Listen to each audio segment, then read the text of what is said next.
Salut à toi qui me rejoint pour cette nouvelle leçon, c'est la suite du challenge. Donc aujourd'hui, on va aborder des concepts un peu intéressants. Ce sont des concepts que tu vas retrouver dans du jazz, du gospel aussi. On va parler de ce qu'on appelle des accords et des arpèges étendus. Donc je vais t'expliquer dans le détail comment est-ce que tu joues ces accords étendus et comment est-ce qu'ils t'aident aussi à ajouter une couleur dans tes harmonisations et tes accompagnements. Et en passant aussi, on aura un petit bonus parce qu'on va aussi parler d'un peu des accords de passage dans cette leçon. Donc je te montre ça tout de suite.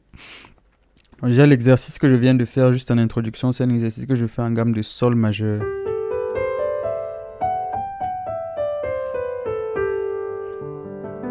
Donc, si tu te souviens, pour retrouver les notes d'une gamme, tu joues juste ton accord majeur.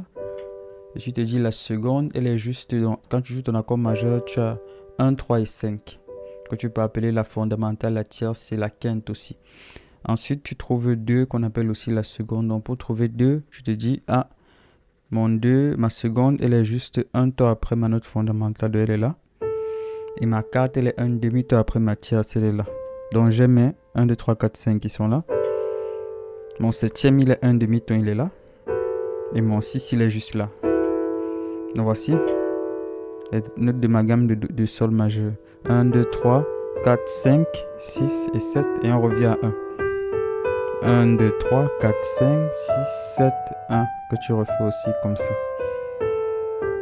Et donc je l'ai peut-être pas dit suffisamment dans la leçon précédente, mais dans une gamme majeure, le 1 est majeur, le 4 est majeur et le 5 aussi est majeur. C'est ce qu'on va appeler les fonctions tonales.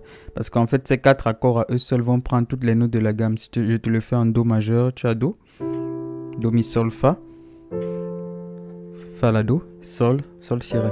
Donc quand tu prends tous ces accords ensemble, tu vois qu'on a utilisé toutes les notes de la gamme. Donc on va les appeler les fonctions tonales parce qu'en fait, juste avec ces 4 accords, on peut faire un morceau. Et souvent on va mettre le La mineur aussi, qui est notre 6e degré. Donc quelque part, ce sont les mêmes accords que j'ai repris, mais cette fois-ci en gamme de Sol.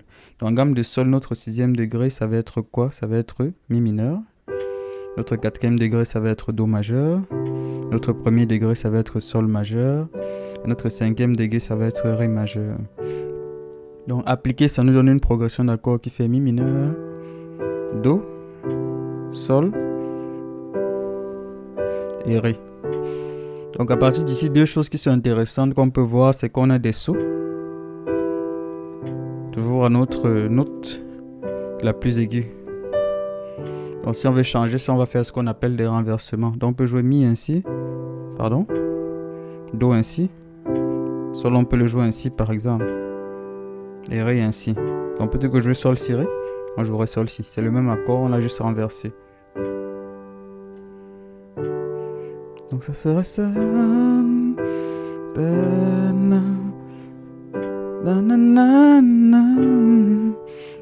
Et on a une progression d'accords qui est plutôt intéressante. Et donc sur cette progression d'accords, on peut remettre des arpèges comme ce qu'on avait vu. Donc ici, je vais faire une arpège en complément d'accord. Donc je complète juste mon accord de Mi. Mais cette fois-ci, je fais passer ma main par-dessus. Donc dans une leçon, j'avais dit que je ne le montrais pas parce que c'était complexe. Là, on commence à évoluer un peu dans le challenge. Donc je pense que toi, tu peux déjà faire ça. Donc qu'est-ce que tu fais?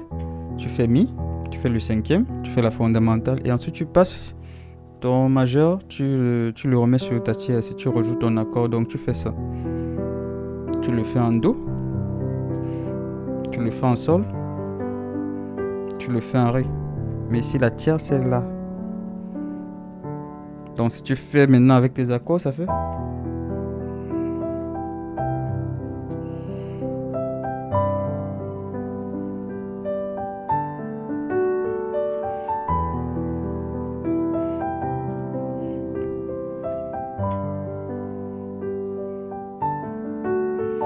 Donc en passant à côté, je fais aussi des changements de rythme. Le changement de rythme, qu'est-ce que c'est? C'est qu'on a un temps. 1, 2, da, da.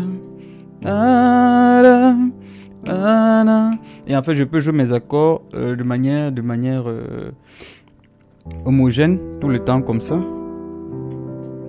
Ou alors je fais un changement de rythme, c'est-à-dire qu'à certains endroits, je vais faire passer mes accords plus vite. Mais en fait, je ne bouge pas la cadence. Donc, il faudrait mettre un métronome ici. Donc, faire.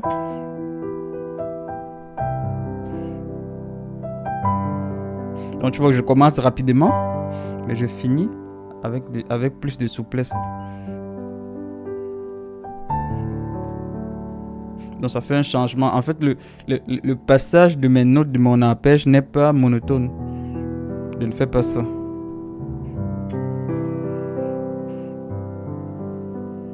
Je fais. Le début, on est assez rapide. Mais à la fin, ça devient plus doux.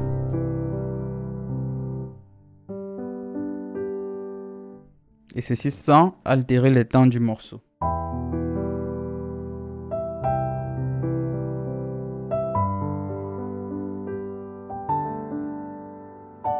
Donc déjà jusqu'ici on n'est pas trop mal parce qu'on utilise des harmonisations avec des arpèges qui sont intéressantes. On peut faire des arpèges différents en rajoutant ce qu'on appelle déjà des septièmes ou alors des neuvièmes. On a déjà vu les neuvièmes, on a vu justement que lorsque tu fais ça tu as un sus2, lorsque tu fais ça tu as un neuvième.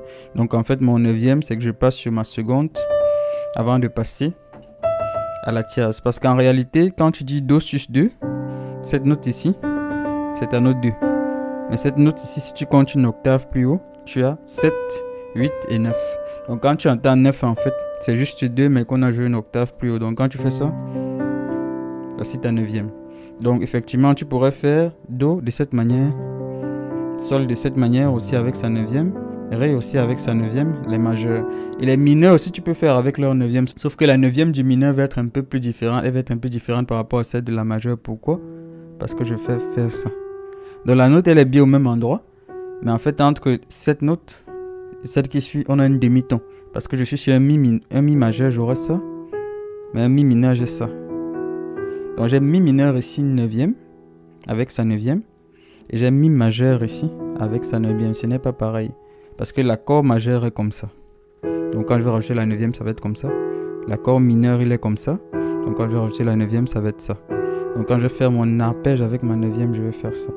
Donc ça c'est une arpège en mineur neuvième. Donc si je joue ça, je ferai...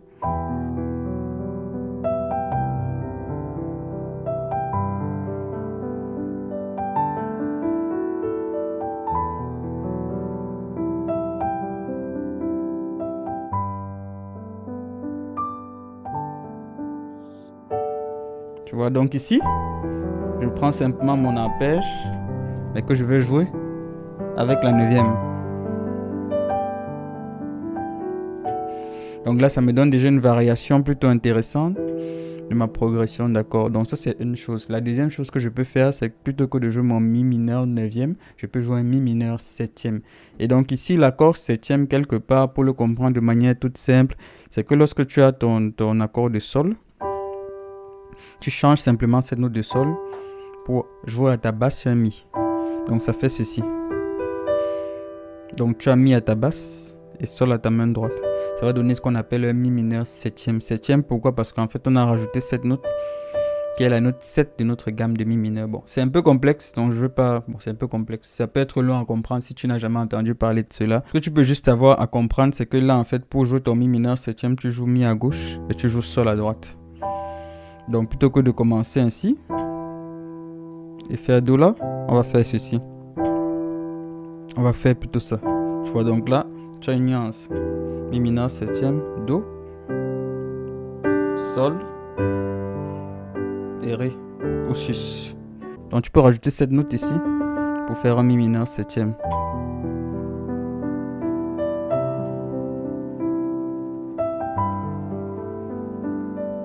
On le refait.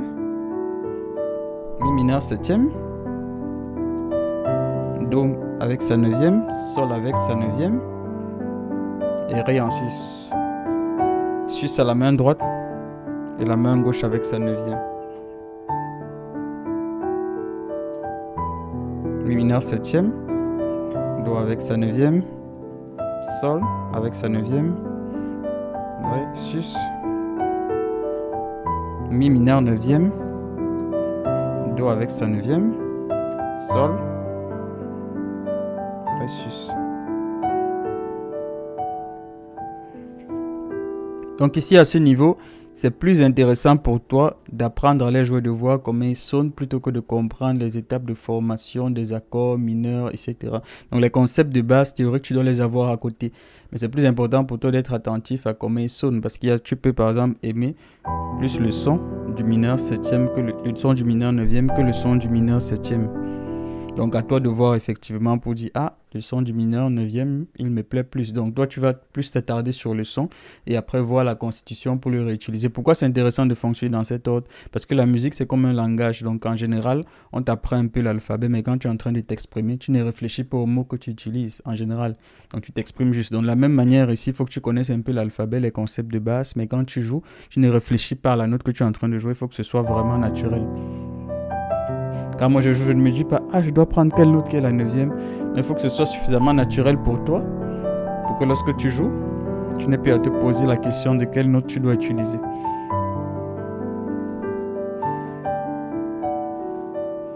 Et ici, j'ai mis un accord qui est un accord de passage. Donc cet accord-ci, on dit c'est un accord de passage parce qu'en fait, je joue cet accord avant de revenir à cet accord fondamental. Donc il me sert à passer d'un accord à un autre. Et cet accord, c'est juste un Si majeur.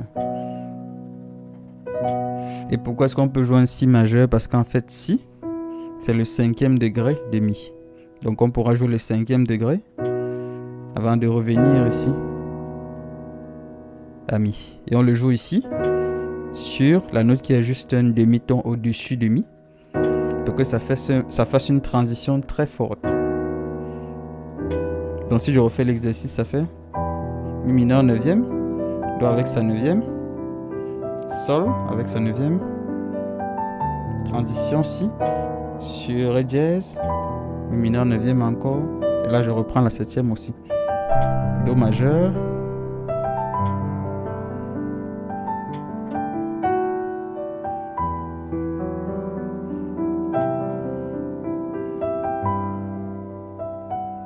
je peux même jouer Ré ici en changeant les basses et je fais ça.